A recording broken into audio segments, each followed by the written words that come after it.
So right now I'm going to take y'all through a normal setup check. So when you're on the range and you hit balls and something doesn't feel right, this is a procedure for y'all to just be able to check yourself and eliminate that mystery ball. Why is this happening? It was way better yesterday. Answers that question. So basically, when you're on the range, put a shaft halfway in between you and the ball, halfway in between your feet and the ball. Start standing fully upright.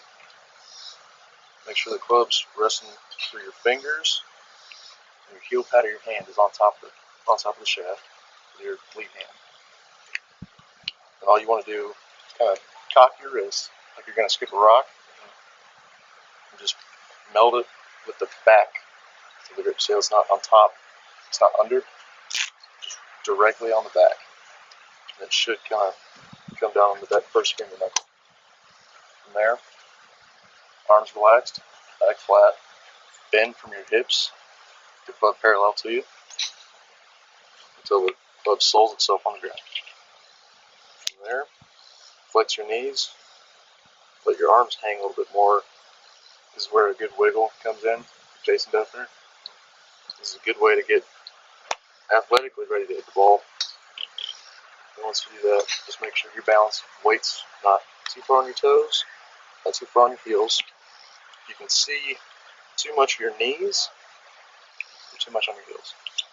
If you have trouble seeing your shoelaces, you're way out on your toes.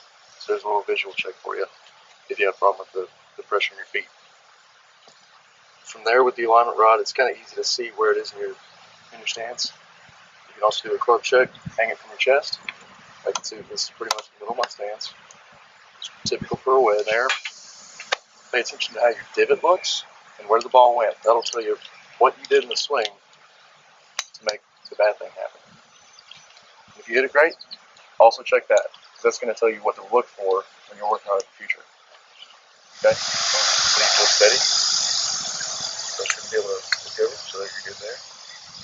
Then make sure the ball's in the middle of your stance. Good, try it out.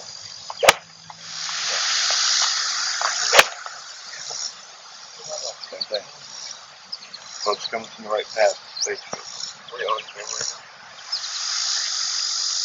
Wheeling. Check the divot.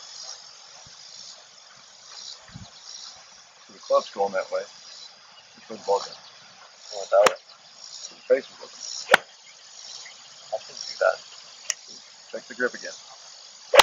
Fingers in the left hand, and then the right hand is directly on the back of it. Putting drill is for our lag putting.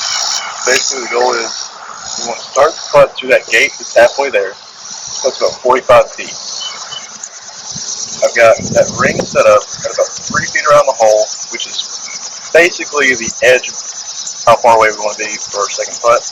Ideally, we'd like to make it, but the goal is to get it as close to the hole as possible. Everybody's got 5 balls.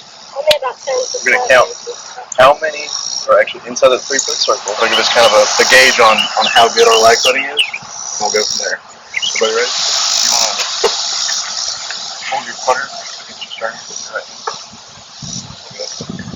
Okay. The ball is significantly up your string. Okay, so back where it's right under your string. So guys, you can come and pay attention to this because this is important for everybody. See how much loss you take off? With no forward press. No forward press. Forward press is a good trigger motion, but only that. Don't take off.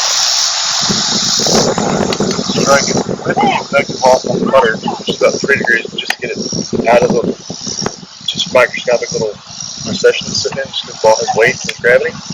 Get it on top of the grass rolling as soon as possible. When you forward press like that, you're kind of driving the ball in. And if we had some dew on the green, you'd see little skid marks. It's like about 10 feet until the ball got rolling. When you hit it with a little bit of lofted impact, it'll rise up and start rolling almost immediately. You'll see just a pure line instead of those chops. Try it with your hands hanging right under your sternum, the ball a little bit more back. It's almost just like that pitching stuff we did where we're letting the club kind of swing. And the 3 points back at us. put the pin on the end of the grip, point it at your belly button. This is a good drill for everybody to use, especially when your stroke gets off. If you have a hard time starting the ball where you're trying to start it, this is a great drill.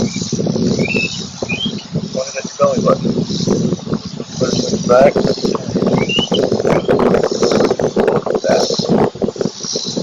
That'll eliminate a bunch of space rotation. When we go back, good, grip the button.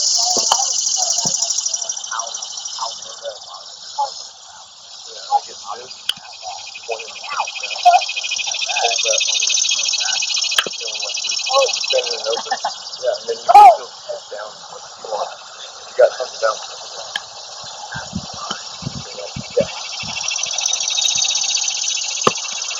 A little different. Yeah, great. Just play with that. Just tell me how it feels. As you go, if you got any questions, come in. Break it or just leave it? Kind of fan it open.